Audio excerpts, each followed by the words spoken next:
Alors on continue notre étude sur la paracha de Matot. Mais d'abord Moshe el Racha Matot. Au début de notre paracha, Moshe s'adresse au chef de tribu. Comment on dit une tribu en hébreu? Maté. Et comment on dit d'une autre manière? Shevet. Shivtei Israël mechonim batorah b'shnei shemot, shvatim ou matot. כמו בפרשתו נפתחה דמי ודבר משה ראשי המטות. שבט ומטה במשמעותה הפשוטה הם ענפי אילן. אלא ששבט הוא הנברח. שבט en réalité et maté, les deux veulent dire des branches d'arbres. Seulement shevet, c'est une branche qui est tendre, shadaïn mechoubar la'ilan, qui est encore attachée à l'arbre. Mais maté ou makel hazak ve caché. Et maté, à contrario, c'est un bâton qui est dur et fort, ce qui est fait d'une branche qui a déjà été détachée, coupée. Shemot alalu, mevatim shte matzavim be'am Israël. Et donc ces deux noms de tribus, Shevet ou bien Maté, eh bien, représentent deux situations dans le peuple juif. Aïlan shemenu nilkachu neshamot Israël ou mekoran eloki akadosh baruch hu. L'arbre duquel ont été pris les âmes du peuple juif, leur source vitale, l'arbre, c'est Hachem.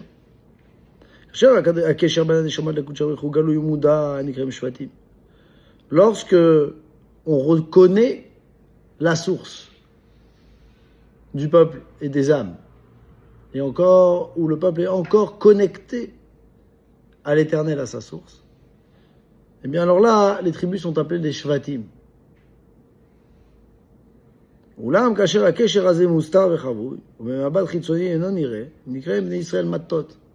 Et à quel moment on appelle les enfants d'Israël matot, les tribus du nom de Maté, de ce bâton qui est détaché, c'est quand apparently, comme on dit superficiellement, on ne voit pas l'attache à la source, à l'arbre. Donc notre portion biblique s'appelle matot. En hébreu, Maté, ça veut dire une tribu, ça veut dire aussi un bâton. Une autre façon de dire une tribu, c'est Shevet. Et les deux, ça veut dire bâton. Quelle est la différence? On prend deux mots pour dire la même chose. Parce que un, c'est quand il est attaché, un, c'est quand il n'est pas attaché. En réalité, celui qui est attaché à l'arbre, ce sont les Neshamot Israël, les âmes d'Israël qui sont connectés à leur source, à leur arbre, qui est Hachem. Quand on ne voit pas la connexion avec Hachem, alors ça s'appelle Maté. C'est clair pour tout le monde? Très clair. Eliaou, des questions? Pas de questions? La parole est à la défense.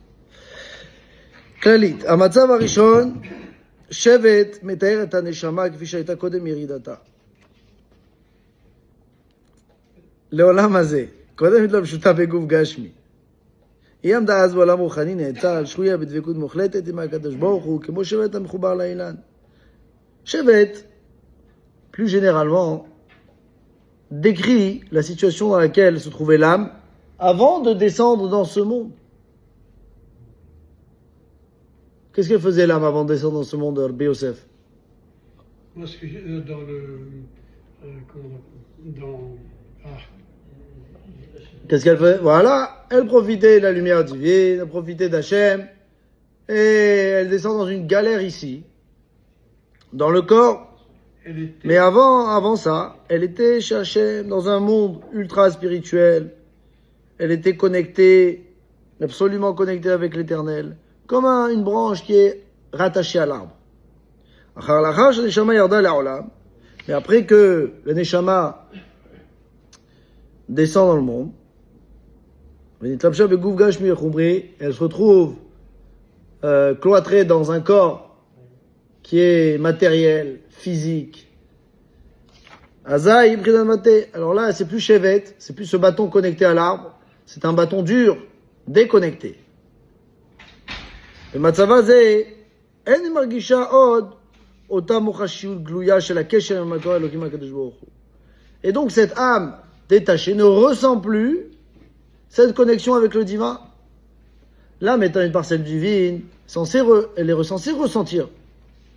Mais elle ressent beaucoup moins. Parce qu'elle est, on va dire, obstruée par un corps qui ne désire que des choses matérielles.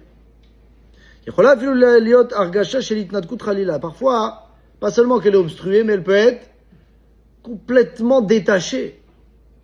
Donc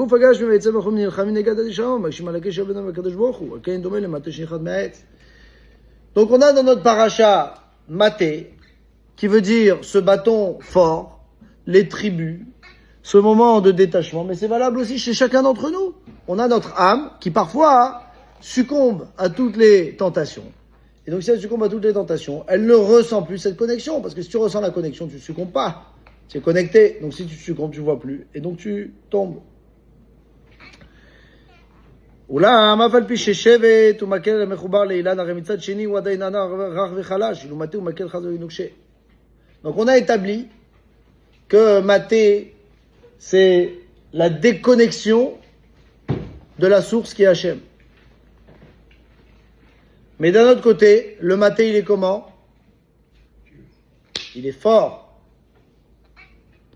משמעות הדברים היא שכאשר הענף מחובר לאילן הוא עדיין חלש ורך, דווקא על ידי התנתקות לכאורה הוא מגיע לחוזק גדול, אין הרומי החוזק יישאר לקודם לכן. Pourquoi la Neshama elle descend ici-bas?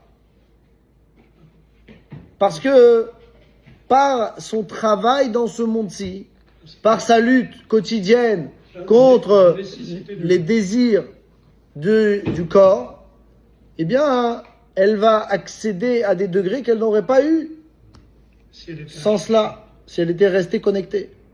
Comme le bâton. Le bâton, quand il est connecté, certes il est connecté, mais il est tendre, il est mou. Dès qu'il est détaché, il devient dur, il devient fort. C'est pour cela que l'âme est descendue si bas. C'est uniquement par cette descente et cet éloignement, a priori, de sa source divine. מגלה הנשמה כוחות גדולים וחזקים יותר, שהיו חבויים בתוכה, ומגיע לדרגה עליונה יותר. Lorsqu'il y a un obstacle, tu dois faire appel à des forces intérieures beaucoup plus puissantes. Ceux qui aiment le foot. Si le Real Madrid il joue contre une équipe de Ligue 2, bon, ils n'ont pas trop d'efforts à faire. En revanche, s'ils vont jouer contre les rivaux de Barcelone, eh bien, là, il va falloir être beaucoup plus tactique, technique, stratégique, ce que vous voulez. Et en forme physique.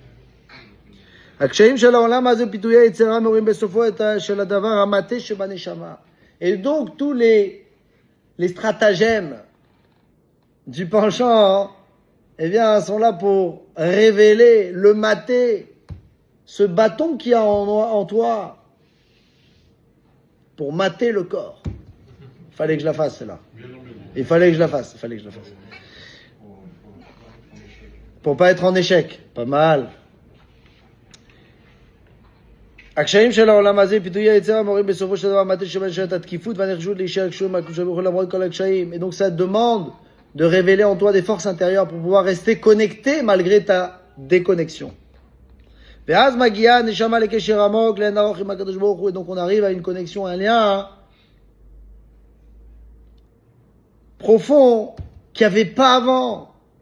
Avant, tu étais connecté à l'arbre. Bon, tu étais un peu mou. Mais si maintenant, alors que tu es détaché, tu restes connecté, là, c'est une connexion qu'il n'y a jamais eu avant. C'est pour ça que la Neshama, elle descend ici-bas. Elle a une mission. Et selon les résultats de la mission, je vois, il y a des jeunes filles là-bas. Des jeunes. Il y a un jeune garçon. Où est-ce qu'il est, jeune garçon? Il y a plus jeune que vous. Comment tu t'appelles? Israël. Israël. Pourquoi on arrive dans ce monde? Pourquoi? Lama anachnu po. Pourquoi on est là? Mahamatara. Bravo. Hein? C'est quoi Tikkunim? C'est quoi? Base de Tikkunim. Le travail que Hachem est disponible pour faire. C'est exactement ça. Exactement. Et comment on fait pour être Metaken du coup?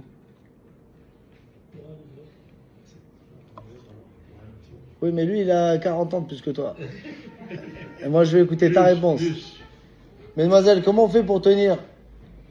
40 ans, ça veut que tu as 45 ans. Non, tu n'as pas 45 ans.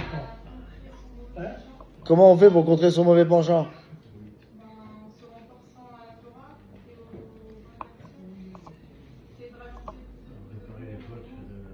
Et comment on fait si on n'a pas envie?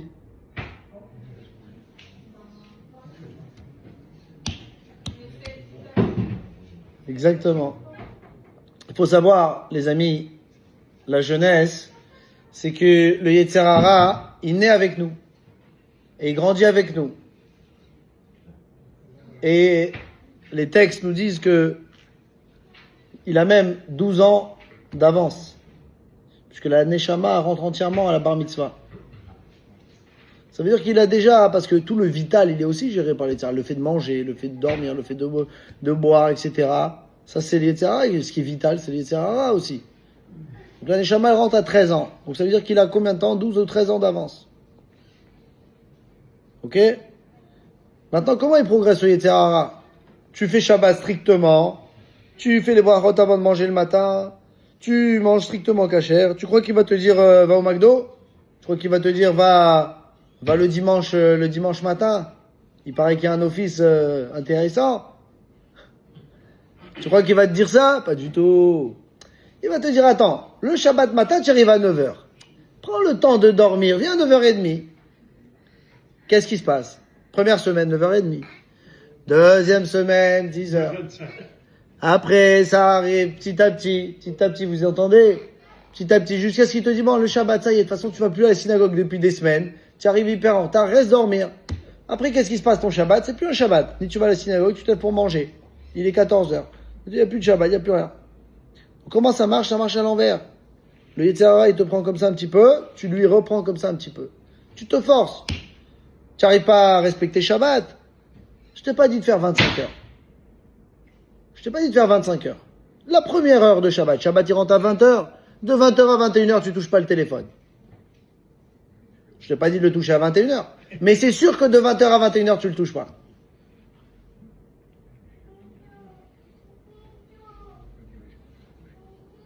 C'est comme ça qu'on arrive. Et c'est valable pour chacun à son niveau. Ne croyez pas. Il y a une fois, quelqu'un qui est passé devant un rave et a expliqué que il avait des soucis avec le Yetzer Hara, avec son mauvais penchant. Maintenant, c'est un type qui étudiait 18 heures par jour. Il lui a dit, sache que toi, si tu étudies 17h59, celui qui étudie 1 minute, il va pas étudier. Parce que si tout le monde régresse,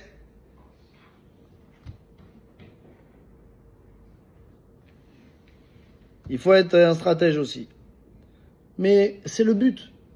La vie, c'est comme ça, des hauts et des bas. Quand c'est plat, c'est que c'est mort.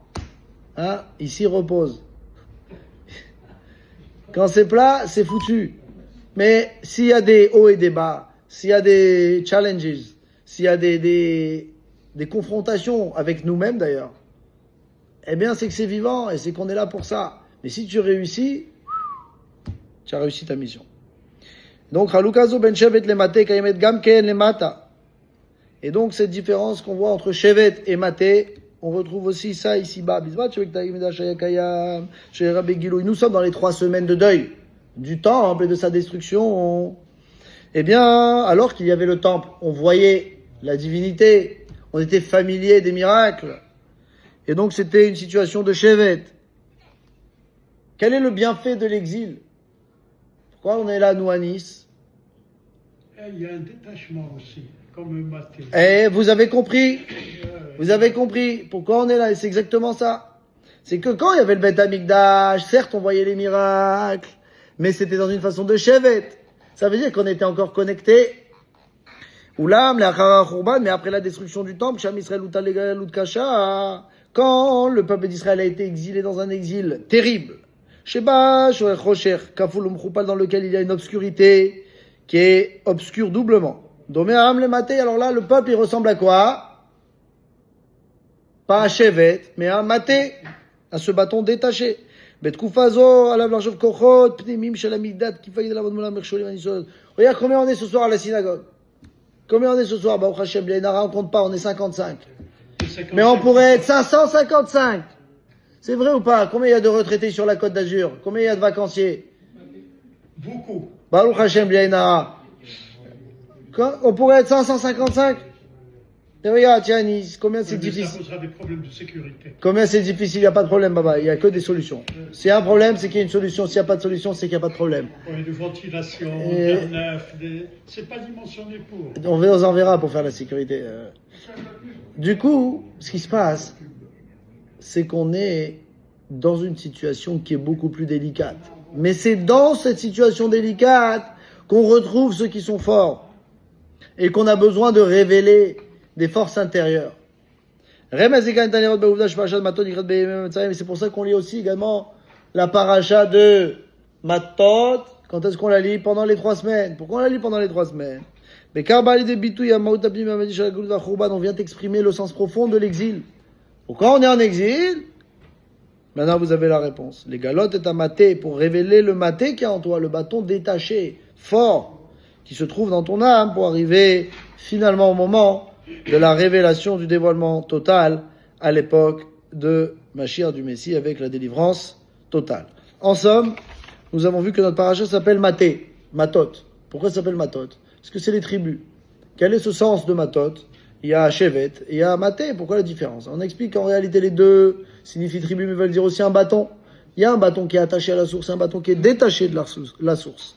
Ça représente également l'âme. L'âme qui est attachée à Dieu, eh bien, c'est Shevet. Et donc, quand tu vois plus l'attachement à Dieu, c'est Maté.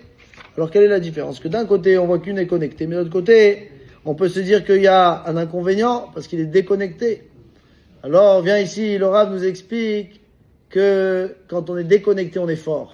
Et quand on est fort, c'est parce qu'on révèle et on dévoile des forces intérieures qu'on a été recherchées. C'est également le sens de notre exil, le sens des épreuves, pour aller se battre contre les obstacles qu'on pourrait rencontrer. Et malgré ça, malgré toutes ces vicissitudes, pratiquer notre Torah avec force et honneur.